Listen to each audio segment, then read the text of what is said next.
We have this is on our Facebook life process program discussion group, and people are still chiming in on the. All right, I did a nice YouTube eye catchy, what do you call it, clickbaity title. It's almost high ironic, and so I wrote. It's kind of like the way that people title all their videos. I said the addictive personality myth destroyed, or something like that, or exposed, or in capital letters. And so people watched it, and people still have comments that they're trying to give about addictive personalities and different definitions of personalities. We don't need to mess with that. We can leave it alone, because what we did was just kind of reframe the conversation. Great. Did my Uncle Ozzy Levin, have an addictive personality for 25 years? What happened to that goddamn personality? Yeah, where did exactly? Yeah, exactly. Then you had to do you just get a non-addictive personality after that? Because that was the thing, is like, if it's worth talking about, if there's a real thing called this and it's worth talking about, it means that there's something sort of preordained there. But we don't think now that's we're true. going to put this is going to go into the show, right? Yeah. We got good material here. Sure, yeah, we'll just put it all in. I mean, it's the same thing we're talking about with the girl in Tom Hanks' movie. I mean, what is an addictive personality? Well, they're intense. They really care a lot. They may get over involved. Okay, that can have negative consequences. Anna Faris. I mean, she's reading 5 newspapers at the same time and watching PBS. Like, the lady's intense. Okay, so why not have a hit TV show and write a couple of books and do a podcast? It's not as simple as saying, well, you got to. Parents know that. It's like you say, parents will say things. Your mother, my mother said, well, we've got to find a constructive outlet for his energy. That's what parents used to say. Now they say, oh, he's got ADHD. We've got to medicate it out of them. And I see that all the time. My ex-wife and I deal with our grandchildren. We have a different outlook from the current generation. If a kid runs around and gets dirty, we say, well, don't run in the street or cut yourself, but whatever, you know what I mean? I would say Elon Musk is pretty intense. Maybe Jeff Bezos is pretty intense too, and Bill Gates, and people who Gary Vaynerchuk, the people who are running their own businesses because their intensity is just around something that they've. Well, you can run through that list of people. Yep. You might be aware that Bill Gates dropped out of Harvard in his first year. Yeah. So then, oh my God, failure. I don't know what Elon Musk's schooling is. I don't think he went to college either. There are guys who have a little too much energy and ability to bother. Now, right. My children all graduated college, although sometimes I wonder if that was necessary for what my son or even what Anna Peele does. They're really building off basic building block abilities. Anna Peele is good at talking to people, making them feel relaxed, coming up with ideas, understanding where they're coming from, and she can do an interview that way. It's an unusual set of social skills. By the way, one of Anna Peele's skills is she knows how to drink. It so happens, either it's in the article, I hope I'm not giving away any secrets, or she told me, when Anna says, would you like a drink? Chris Pratt said, are we going to drink? And when you interview somebody and you're an expense account, your job's not to tell them, well, you should only have one drink or whatever. And I think, this is totally off the record, I think they had 5 drinks.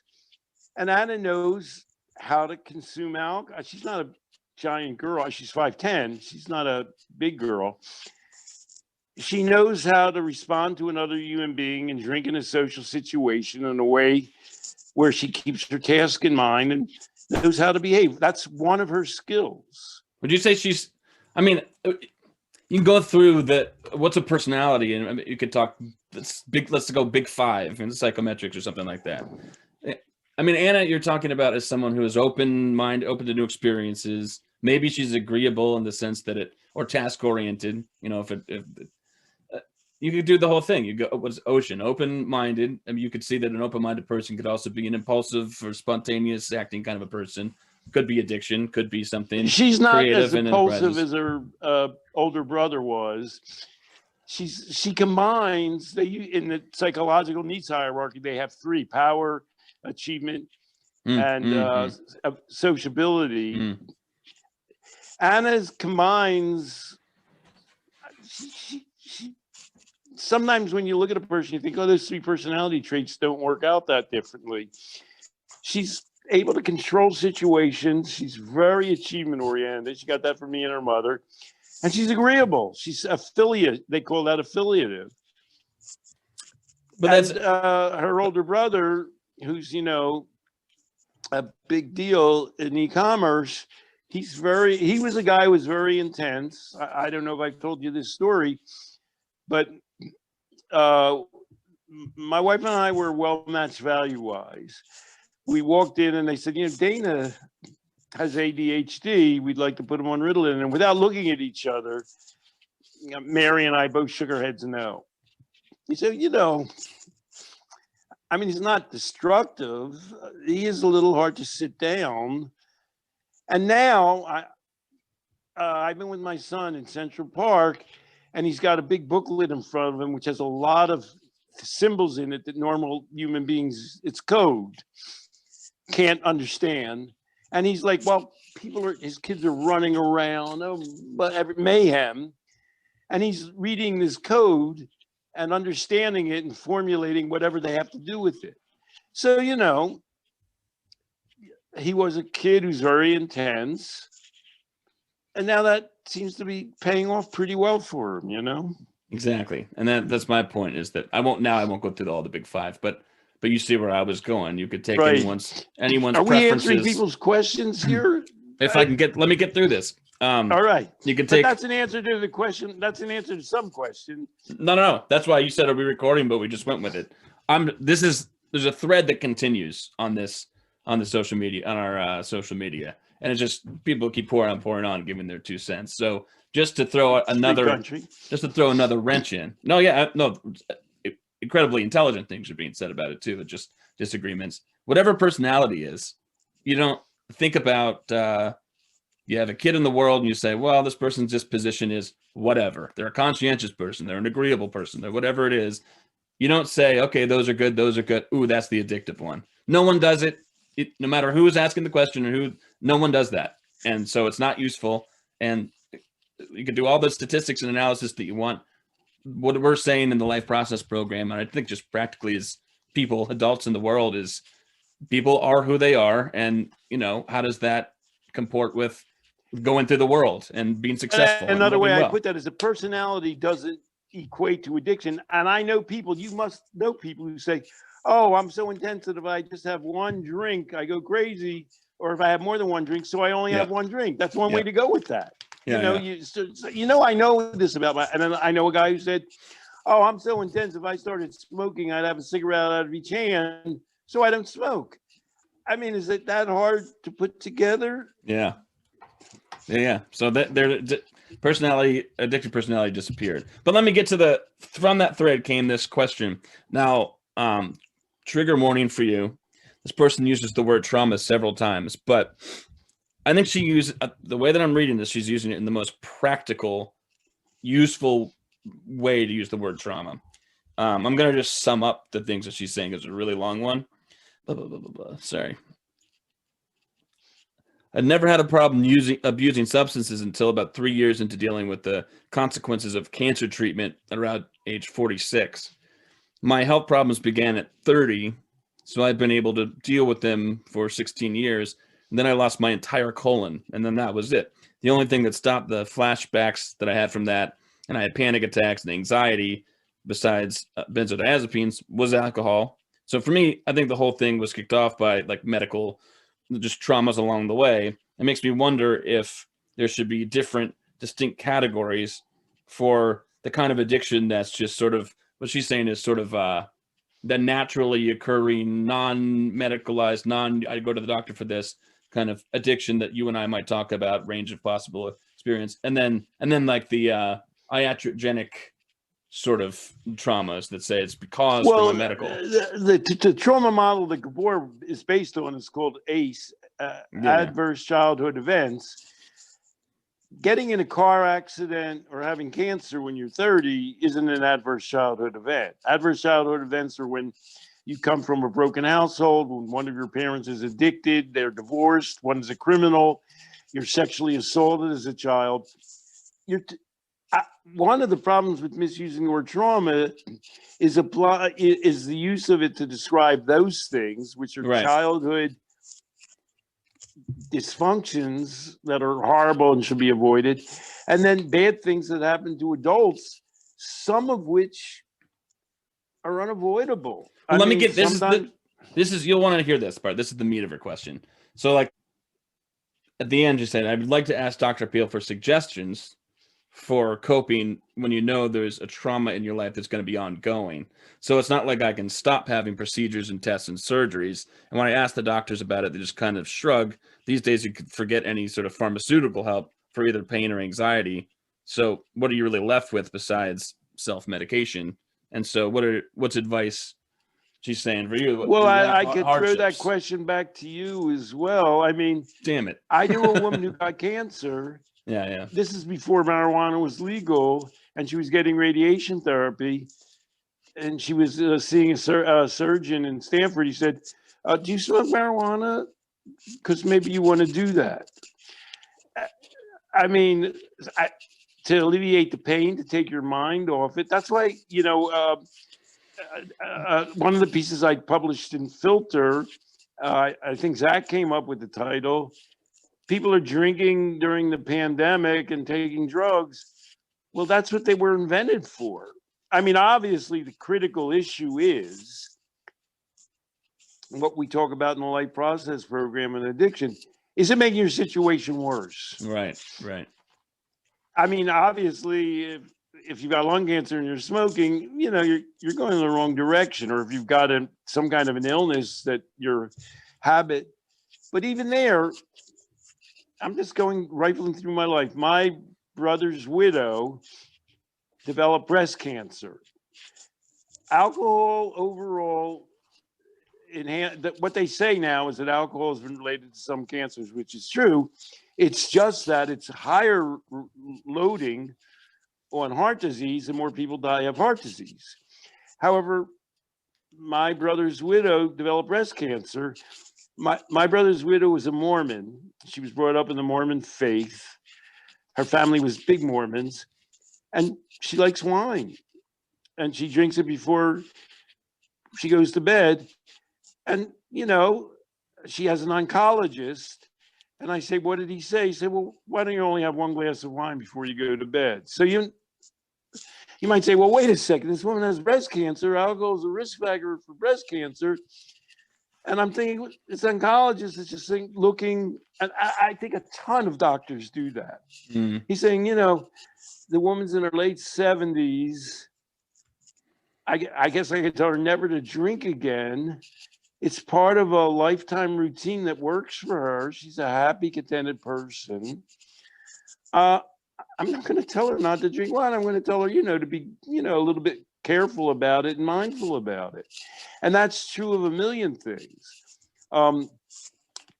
People use drugs and alcohol for reasons. It's what Bruce Alexander, in an area of work he did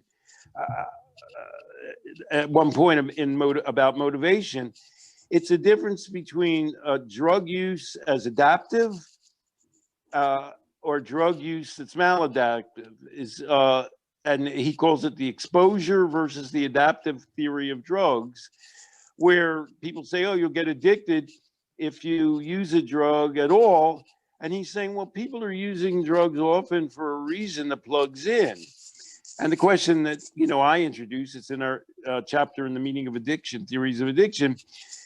At what point, if any point, does that use of a drug or alcohol, as this woman would be using, to make her life more pleasant, possibly to offset the pain of treatment, That's okay. That's good. She has to be conscious. And hopefully she has a psychologist who's a reasonable human being who says, well, let's weigh this out. I don't think this level of use is going to hurt you, and you know why you want to do it, and God bless you.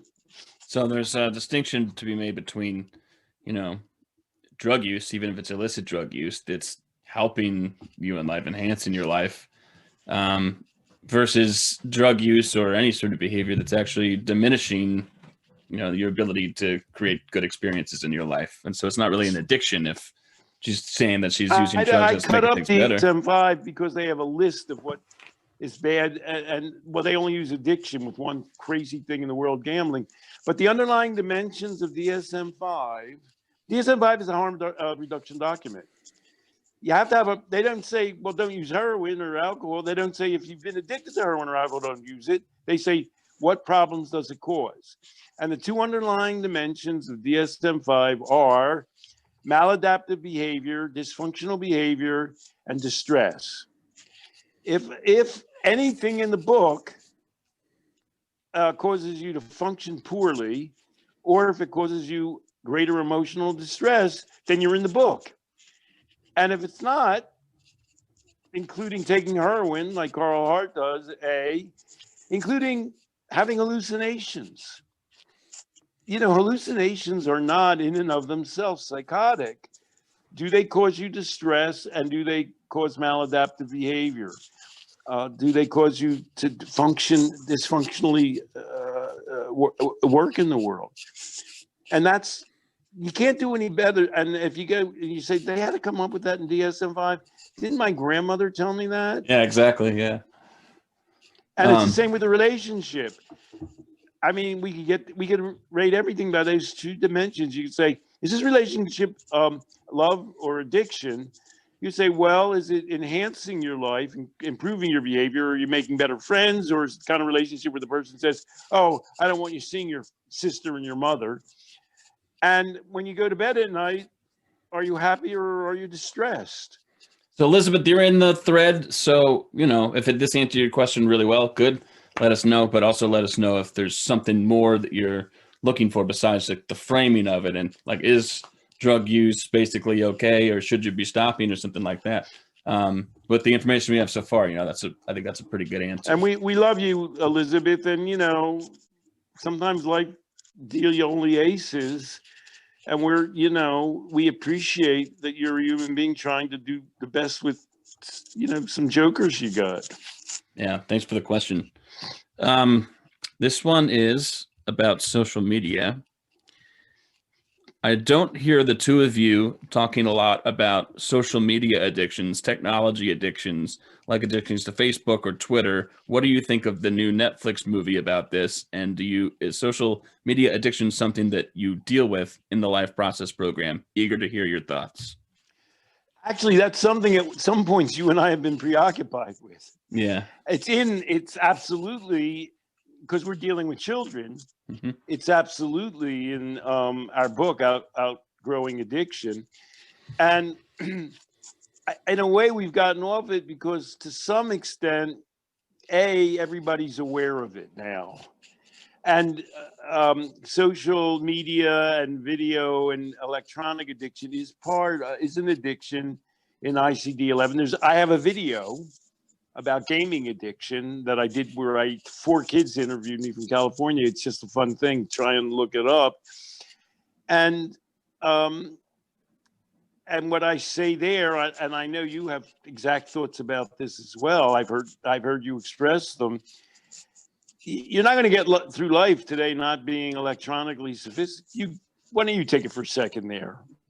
You've worked with kids where they're linked to performing and integrating in the classroom was their electronic video skills. Well, I remember when Snapchat was just coming out. I don't even know if do you use Snapchat, or have you heard of it? I don't use it, but I've heard of it. I only have heard. Well, maybe I would have heard of it by now, but at the time, the only reason I knew it was because high school kids were using it. Now I have it on my phone, So everyone was afraid because you could send these little videos and then they disappear. So like, what's stopping all of my kids from seeing all this pornography or something like, they're just horrified of this technology. Fair enough to be afraid of it, but then I hate to say, I don't know how to put this any other way, but bluntly, your kid's not doing that with Snapchat. Maybe they are, but they have Pornhub. They have all these sites. What I'm trying to say is that technology, you might not like it and you might not be worried about it, but the answer is not stomp out every little bit of technology all around. You're either going to incorporate it into a life in some way, learn about it, learn how to use it in a basically pro-social, good valued way, or it's just going to engulf you because you're not going to get rid of it. And I think that's what you were saying. And what I talked to those kids about, they were asking me, well, can gaming be addictive? And I thought I did a good job turning the question around. I said, well, when would you say a friend was having a problem? Right. I remember that. Yeah. And then they'd say, well, he never leaves. I mean, it ain't brain science. If you're a parent, if your child shuts the curtains and spends all day in his bedroom, that's not good. And if he plays games with other kids, that's better. And if he goes outdoors sometimes and actually meets some people, which is a whole other, of course, now we have the pandemic, which scrambles the whole omelet, and obviously makes the task more difficult. But in a way, it says what we said.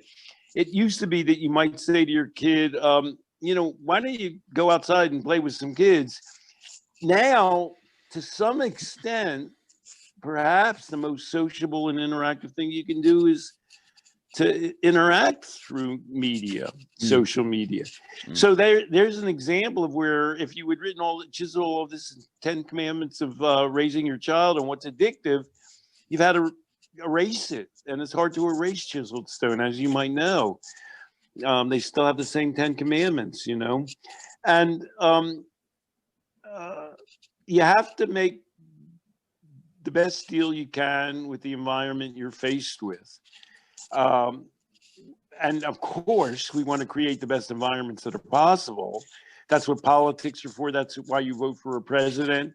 That's why you try and create a good society. We want to cure the pandemic. We want to encourage kids. There was another article in the New York Times. Damn, they do some bad things. They do some good things. The mother said, I'm becoming a mother I don't want to be because of the pandemic. And she says, I'm a pretty good range-free mother, which we discussed range-free in Outgrowing Addiction, which is you let your kids hit the turf and, they come home at a certain time. But now when they go out, she lets them out, which is already, 1 in 10. She says, did you wear your face mask the whole time you were at the playground? She's becoming the mother that she didn't want to be. She wants them to go out and experience life on their own. And she's doing that. She lets them go to the playground, but she nags them about making sure they wear. What can you say? That's the situation we're facing. And she's saying, I'm becoming a mother I don't want to be. I had a totally different reaction. I said, you let your kids go out. She has 4 sons. You let your kids go out and rollerblade and ride scooters, whatever they do at the playground. That people don't do that anymore. And the fact that you say, let's be really, really safe, and you remind them, maybe you remind them a few times too many. Obviously, at some point, you're going to have confidence in them because, you can't, unless you're going to go out there and ride a scooter too. But she's doing the best with a changing and difficult situation. And the best is always not to restrict you, to limit you, to make it impossible to have relationships. The Life Process Program is about allowing people to interact with the world freely and fully, to use their skills to develop a purpose in education, a job that they like, to have relationships, intimacy, and community. Obviously, that intimacy and community looks a little bit different today than when, we first wrote the Life Process Program. Let me ask you like a 2.0 question to this. Tristan Harris starred in that movie about social media. I don't remember what it was called, but you know what I'm talking about. The social. Oh, okay. The guy who developed Facebook, that Not movie, not Mark Zuckerberg, but anyway, it was the guy that was part of this documentary who's saying, well, all these social media giants, their algorithms are meant to basically force you to be addicted. You know, they're tricking you into, behaving in an addictive way. What are your thoughts on that about being forced to be addicted? Because I'm not sold that that's a non-resolvable problem. Do you ever perceive that in your experience with social media, Zach, that you're being manipulated because you're a relatively sophisticated social media user? You feel you're being corralled at points? Yeah, I guess so. I just think it's good mark. Sometimes I laugh at that I'm knowingly clicking on another video, even though I told myself I wanted only 5 minutes, but now I'm making it 10. I'm very conscious of it. I'll laugh it off saying, wow, they really got me. But that's not addiction. That's making a choice. And well, you have a child. Mm. I have grandchildren. If I watch television with grandchildren, I'm such a pain in the ass. They have a picture of some good-looking actress, and then they show somebody doing motorcycle tricks, and then they cut, and they show the person doing motorcycle tricks taking off their helmet, and it's some beautiful woman. So I go to my grandkids, is that woman really doing those motorcycle tricks? And of course, my grandkids are like 13 to 6. They don't think about that, but I'm making them think about that. They're trying, they're cutting. They don't risk beautiful actresses doing motorcycle tricks. They have people who do motorcycle tricks. And they're manipulating the image for you to think, oh, look, this beautiful woman likes to drive this motorcycle in a risky way for whatever they're selling. And I'm making them mindful. This is how they make it. People who produce movies or ads do this. You have to be aware of that because your whole life comes through the media. I'll just throw in, I said this last night, I can barely watch television because they have millions of pictures of people driving cars over dirt roads and gutting them. Yeah. I can't stand it. And, I'm a tough person to watch television with because, I said, look at that. They're crapping up the environment just to sell some giant piece of hunk of machinery. This is disgusting. And people say, just watch television, for God's sake. What's the problem? I'm the same way. Is that what, do you like indie movies for that? I like independent films because they're designed, they hope you'll say, I wonder what's going on there. What do you think what do you think they're doing artistically or something? Anyway. Well, you and I just, I don't know how many more questions you have. You and I have been debating. There's a movie on Hulu right now called Baby Teeth. Yeah. I don't want to, in danger of giving it all away. It's a girl who's got a terminal illness and she hooks up with a street drug guy. And her father's a psychiatrist who overprescribes medications to her mother who takes too many medications.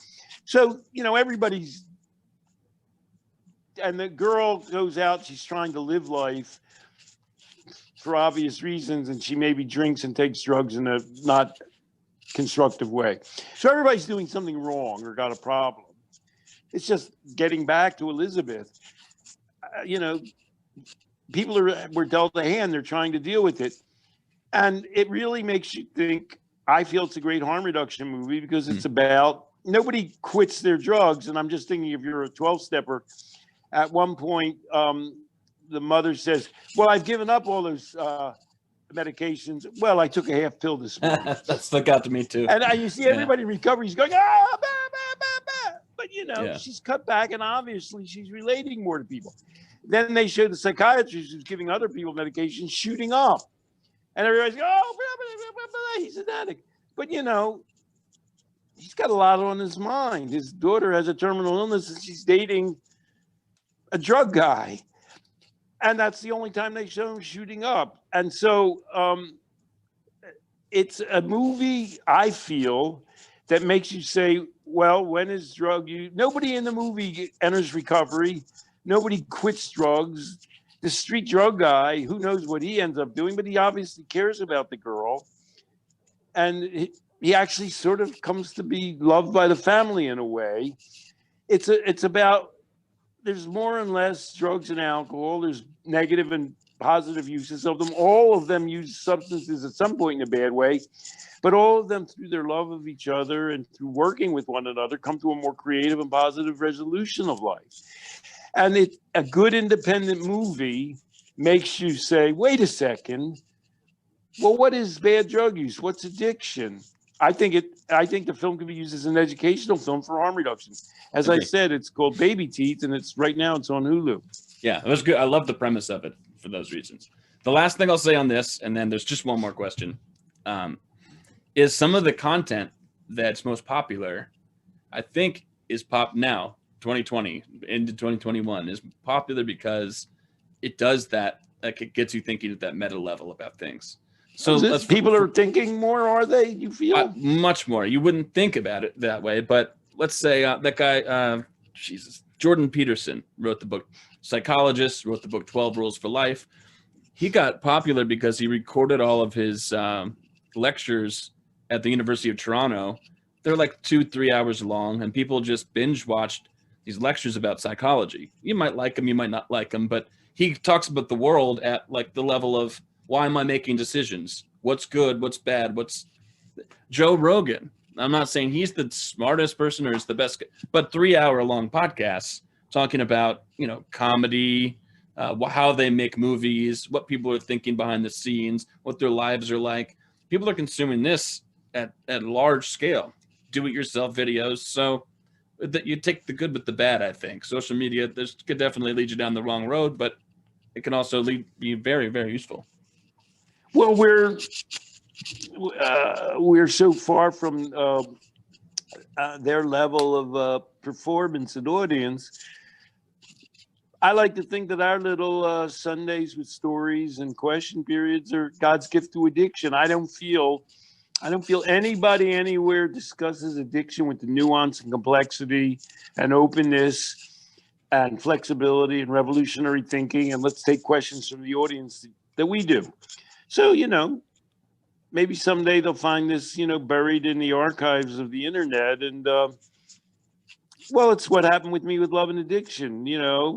People knew about it. And then they said, a couple of things he was saying. Well, geez, in 2013, the DSM-5 came up with behavioral addictions. And I wrote Love and Addiction in 1975, talking about behavioral addictions. Sometimes it takes a little while to percolate out there and become mother's milk. Before the last question, I know I told you about this. I'm sure Go I ahead. did. I was playing back when you could see human beings. I was playing music at a wedding, and I saw, just by happenstance, a guy that I knew from high school. I said, well, what are you doing? And I told him a little bit about what I'm doing. And I'm working with a psychologist, and he said, well, what's his name? Stanton Peele. You've heard of him? Yeah, I actually have. And I thought, okay, well, maybe you have. And I said, no, you think I'm lying, but I actually have. And he went to his car. He had a copy of Love and Addiction because he had read it. I think it was like for a sociology class, or it was something he was reading because of his sociology. So, it's out there, and hopefully someone finds it's what, book is a media. This is kind of a media. You never know. You get to put stuff out there, and if you're being thoughtful, you never know who it's going to help in the world. I just have to tell, I'm writing my memoir. I'm just finishing it. Archie and Vicky are working on it. After my wife and I got married in California, we split up business-wise, and she went to Louisville, Kentucky, to work at a packaging plant. And she went to the Y every night or many nights a week, and she brought me along. And we went there, and the guy behind the counter had opened a hardback copy of Love and Addiction. This was 1975. The paperback wasn't out. And it was one of those things where the guy had underlined too much. He had so many things underlined and highlighted. It was like, it's not worth it. You haven't done anything. Yeah. And my wife's name, she doesn't have the same last name as me. And she said, oh, my husband wrote that book. And, the name of the book it says Stanton Peele. And he knows this woman for months, and her name's not Peele. And he laughs like she's making fun of him. You know what I mean? And then I said, no, I wrote that book. And so, we're out in Louisville, Kentucky. I mean, there are 10 million books. Even then, there were 10 million books. The guy behind the counter sitting there underlining Love and Addiction. I'm going, huh. The book does have a certain amount of power. I remember reading that story. You wrote that in your memoir, right? That's why I read Yes. it. Yeah. All right. So the next question is, I think I've had a gambling addiction. Do you think that gambling addictions can go as sour as addictions like drugs and alcohol? And what's the worst case of a gambling addiction that you've ever seen? So as I mentioned, gambling addiction is the only thing that DSM-5 recognizes as addictive.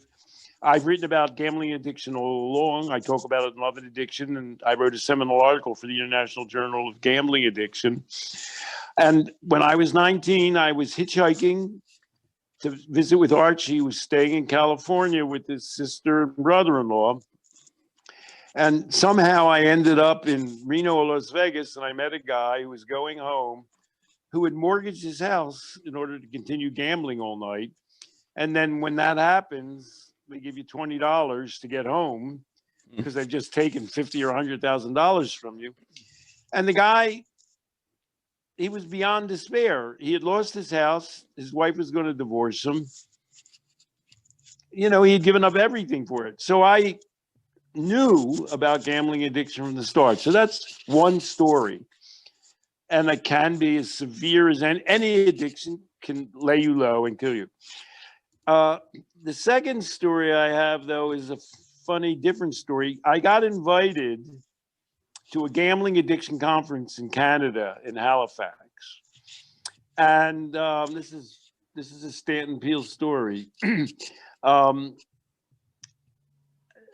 In Canada, they have gambling is legal, so they force the casinos to donate money to do addiction gambling conferences. So they're big. And they invited me. And one guy's research showed, and gambling in America is illegal unless you're 21, like drinking. I don't know what's the matter with those Canadians. Gambling is legal at 18. And what they found was that most kids don't form gambling addictions, even kids. And I can see that happening. I as a kid, I would go and you'd start throwing quarters at some kind of a game at some kind of carnival. I've had that experience, but most kids, even at that age, rectify their behavior. They say, oh, for God's sake, I'm not going to go back there again this night. And the keynote lecture had an ad that he had produced about a kid who was going crazy with his gambling addiction, and it shows him breaking his TV screen with some kind of a hammer. And so I wasn't the major speaker. I talked to the breakout. And in the breakout, I said, is your goal to freak people out as much about gambling addiction as they already are about whatever, heroin or alcohol? Is that your goal? Is that where we're headed? And I gave that little lecture and all like that. And then later, the hotel was fabulous. They can pay for some good entertainment at a gambling conference. And there was a captain's nest. And I noticed that all the speakers were sitting at one table and I wasn't sitting at that table. And I said, huh?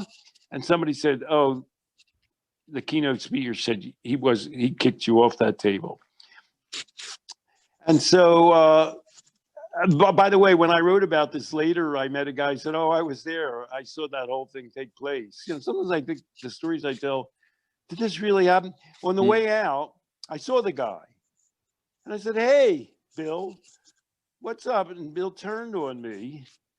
And he said, you think it's funny, to get up there and say, look what this crap is all about. Is this really constructive and all? You think you can go and say that about the work I'm doing and then just go back to wherever the hell you're from? It's not going to happen. I said, sorry, but I only can tell the truth as I see it.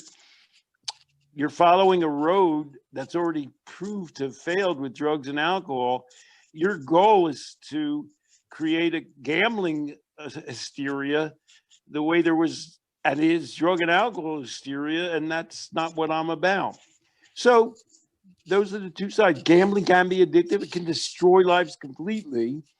In general, people, even young people who you might not have that much confidence in, rectify their behavior because they perceive the negative consequences of it.